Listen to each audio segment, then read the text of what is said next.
Hi friends, welcome to my channel. ಇವತ್ತು ನಾನು special ಏನು ಮಾಡ್ತಾ ಇದ್ದೀನಿ ಅಂತಂದರೆ, ಮ್ಯಾಂಗೋ ಸೀಸನ್ ಇರೋದ್ರಿಂದ ಮ್ಯಾಂಗೋನ ಯೂಸ್ ಮಾಡಿಕೊಂಡು ಕೇಕ್ ಮಾಡೋಣ. ರವೆನ ಯೂಸ್ ಮಾಡಿ ಮ್ಯಾಂಗೋ ರವಾ ಕೇಕ್ ಮಾಡ್ತಾ ಇದ್ದೀನಿ. ಸೇಮ್ ಬೇಕ್ರಿ ಸ್ಟೈಲಲ್ಲಿ ಮ್ಯಾಂಗೋ ರವಾ ಕೇಕ್ ಮಾಡೋಣ. ಇದಕ್ಕೆ ಬೇಕಾಗಿರೋದು ಸಾಮಗ್ರಿಗಳು ಏನೇನು ಬೇಕು ಅಂತ ಹೇಳ್ತೀನಿ, ನೋಟ್ ಮಾಡ್ಕೊಳ್ಳಿ. ಬನ್ನಿ ಹೇಗೆ ಮಾಡೋದು ಅಂತ ತಿಳ್ಕೊಳ್ಳೋಣ. ಮ್ಯಾಂಗೋ ರವಾ ಕೇಕ್ ಇವತ್ತಿನ ಸ್ಪೆಷಲ್ಲು ಮ್ಯಾಂಗೋ ರವಾ ಕೇಕ್.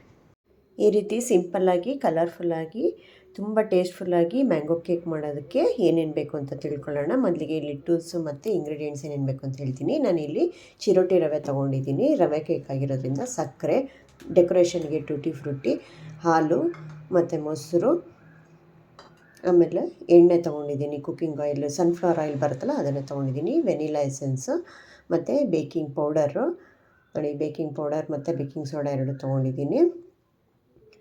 ಆಮೇಲೆ ನಾನಿಲ್ಲಿ ಬೇಕಿಂಗ್ ಟಿನ್, ಇದು 6 ಇಂಚ್ ಬರೋವಂಥದ್ದು ಟಿನ್ನು. ನೀವು ಮನೇಲಿರೋ ರೆಗ್ಯುಲರ್ ಟಿನ್ ಯೂಸ್ ಮಾಡ್ಕೋಬೋದು.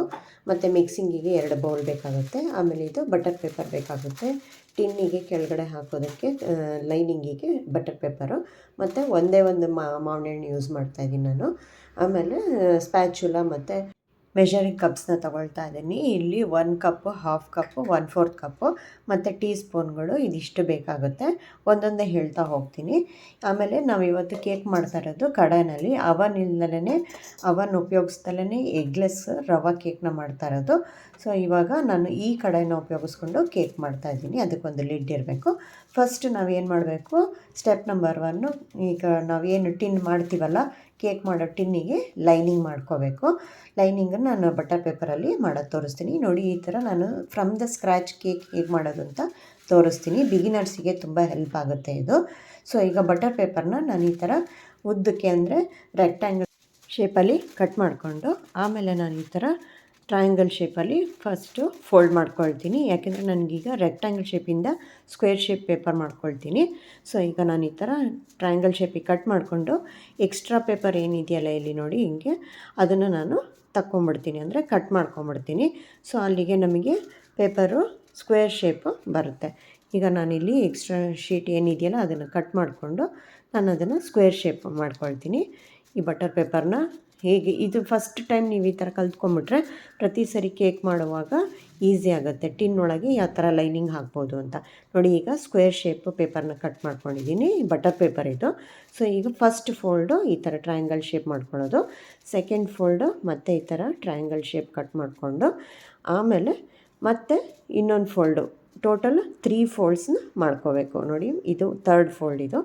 ಈ 3ನೇ ಫೋಲ್ಡು ಈ ಥರ ಟ್ರಯಾಂಗಲ್ ಶೇಪ್ ಮಾಡ್ಕೊಂಡ್ಮೇಲೆ ನಾವೀಗ ಇದನ್ನು ಕ್ಲೀನಾಗಿ ಪ್ರೆಸ್ ಮಾಡಿಕೊಂಡು, ಈಗ ನಾವು ಯಾವ ಟಿನ್ನಲ್ಲಿ ಕೇಕ್ ಮಾಡ್ತೀವೋ ಆ ಟಿನ್ನನ್ನು ಹಿಂಗೆ ಉಲ್ಟಾ ಮಾಡಿ, ಅದ್ರ ಕರೆಕ್ಟಾಗಿ ಸೆಂಟರ್ ಪಾಯಿಂಟ್ ಏನಿದೆಯಲ್ಲ ಅಲ್ಲಿ ನೀವು ಮಾರ್ಕ್ ಮಾಡ್ಕೊಂಡು ಇಟ್ಕೊಂಡು, ಈ ಥರ ಪಾಯಿಂಟ್ ಇಟ್ಕೊಂಡು ಈ ಪೇಪರ್ನ ಸ್ವಲ್ಪ ಎಕ್ಸ್ಟ್ರಾ ಪೇಪರ್ನ ಕಟ್ ಮಾಡ್ಕೋಬೇಕು. ಹೀಗೆ ಈ ಥರ ಇಲ್ಲಿ ನೋಡಿ, ಇಲ್ಲಿ ಹಿಂಗೆ ಇಟ್ಕೊಂಡು ಸೆಂಟರ್ ಪಾಯಿಂಟಿಂದ ತೊಗೊಂಡು ಈ ಥರ ಸರ್ಕಲ್, ಹಾಫ್ ಸರ್ಕಲ್ ಶೇಪಲ್ಲಿ ಕಟ್ ಮಾಡಿಕೊಂಡ್ರೆ ನಿಮಗೆ ಪೂರ್ತಿ ಟಿನ್ನಿಗೆ ಒಂದೇ ಸತಿ ಲೈನಿಂಗ್ನ ಕಟ್ ಮಾಡ್ಕೊಬೋದು. ಇಲ್ಲಾಂದರೆ ಬೇಸ್ ಒಂದು ಸತಿ, ಸೈಡಲ್ಲಿ ಒಂದು ಸತಿ, 2 ಸತಿ ಕಟ್ ಮಾಡ್ಕೊಳ್ಳೋದು ಕಷ್ಟ ಆಗುತ್ತೆ. ಸೊ ಪೂರ್ತಿ ಈ ಥರ ಲೈನಿಂಗ್ನ ಕಟ್ ಮಾಡ್ಕೊಳ್ಳೋದು, ಇದಿಷ್ಟು ಒಂದು ಸತಿ ಕಟ್ ಮಾಡ್ಕೊಂಬಿಟ್ರೆ ಆಯಿತು. ನೀವು ಈಗ ಕೇಕ್ ಟಿನ್ನಿಗೆ ಲೈನಿಂಗ್ ಹೇಗೆ ಮಾಡೋದು ಅಂತ ತಿಳ್ಕೊಳ್ತಾ ಇದ್ದೀರಾ.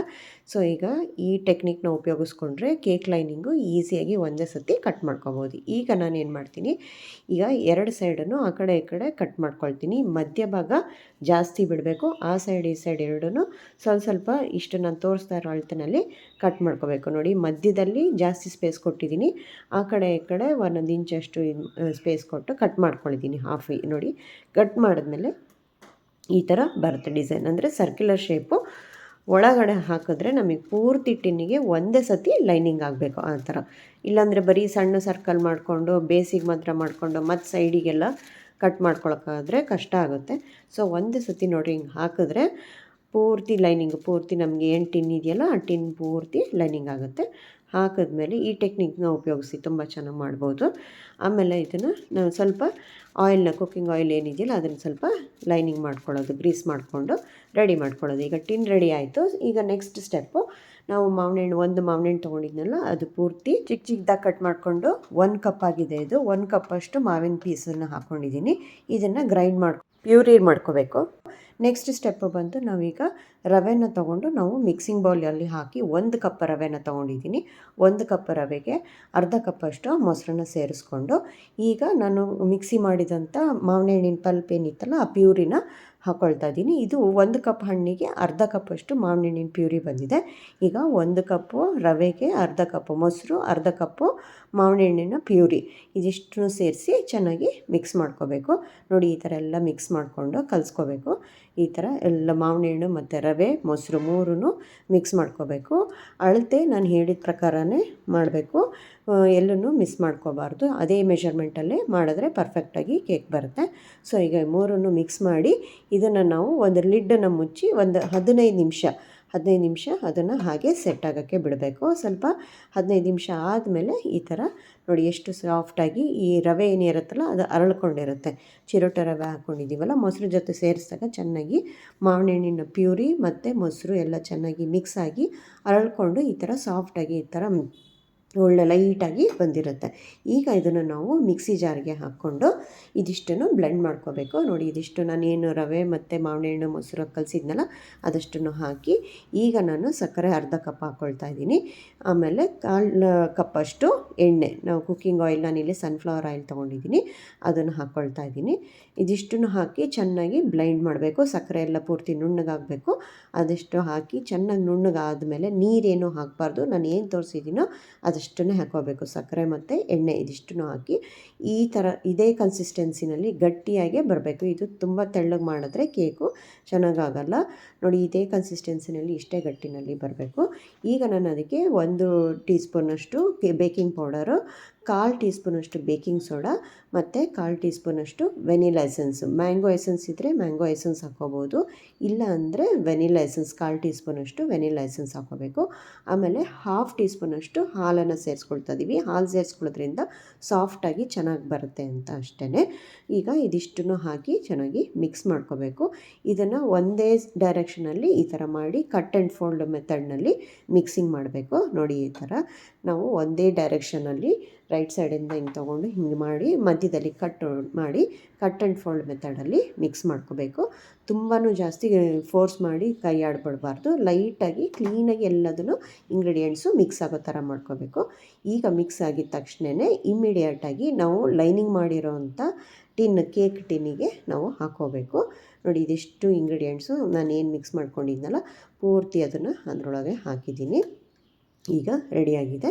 ಒಂದು ಸತಿ ಇದನ್ನು ಟ್ಯಾಪ್ ಮಾಡಬೇಕು, ಅವಾಗ ಏರ್ ಬಬಲ್ಸ್ ಎಲ್ಲ ರಿಲೀಸ್ ಆಗಿ ಕ್ಲೀನಾಗಿ ಕುತ್ಕೊಳ್ಳುತ್ತೆ. ಅದಾದಮೇಲೆ ನಾವಿಲ್ಲಿ ಡೆಕೋರೇಷನ್ಗೆ ಅಂತ ಟೂಟಿ ಫ್ರೂಟಿ ಹಾಕ್ಕೊಳ್ತಾ ಇದ್ದೀನಿ.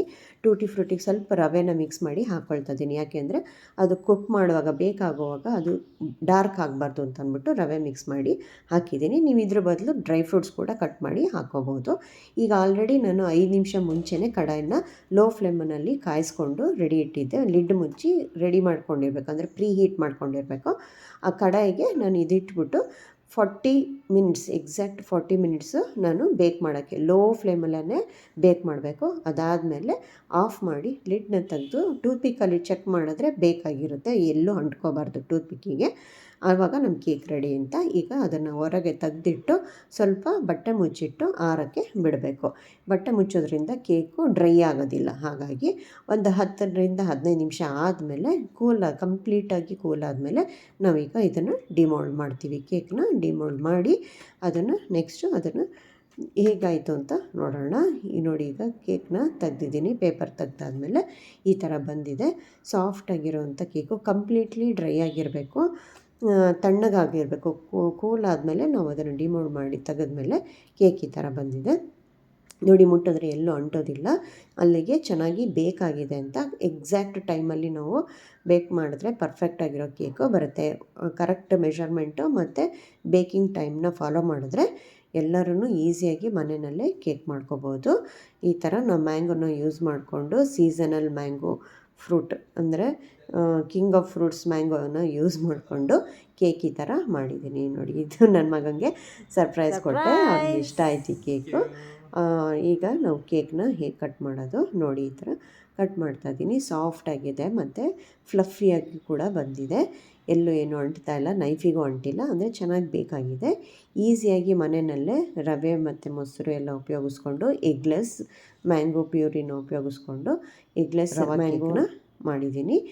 ನೋಡಿ ಎಷ್ಟು ಸಾಫ್ಟಾಗಿ ಸ್ಪಾಂಜಿಯಾಗಿ ಬಂದಿದೆ ಅಂತ. ಮತ್ತು ಶುಗರನ್ನು ಎಲ್ಲ ಕರೆಕ್ಟ್ ಅಳತೆನಲ್ಲಿ ಹಾಕಿರೋದ್ರಿಂದ ಪರ್ಫೆಕ್ಟಾಗಿ ಬರುತ್ತೆ.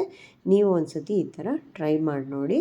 ಈಸಿಯಾಗಿ ಮಾಡ್ಬೋದು, ಮನೆಯಲ್ಲೇ ಆರಾಮಾಗಿ ಮಾಡ್ಕೊಬೋದು, ಎಲ್ಲರಿಗೂ ಇಷ್ಟ ಆಗುತ್ತೆ. ನೀವು ಒಂದು ಸತಿ ಟ್ರೈ ಮಾಡಿ ನೋಡಿ. ಕೇಕು ಸಾಫ್ಟಾಗಿ ಚೆನ್ನಾಗಿ ಬಂದಿದೆ, ಕ್ಲೀನಾಗಿ ತಿನ್ಬೋದು. ನೋಡಿ ಈ ಥರ ಆಗಿದೆ. ನೀವು ಒಂದು ಸತಿ ಎಲ್ಲ ಟ್ರೈ ಮಾಡಿ ಹೇಗೆ ಬಂತು ಅಂತ ಕಮೆಂಟ್ ಮಾಡಿ ತಿಳಿಸಿ.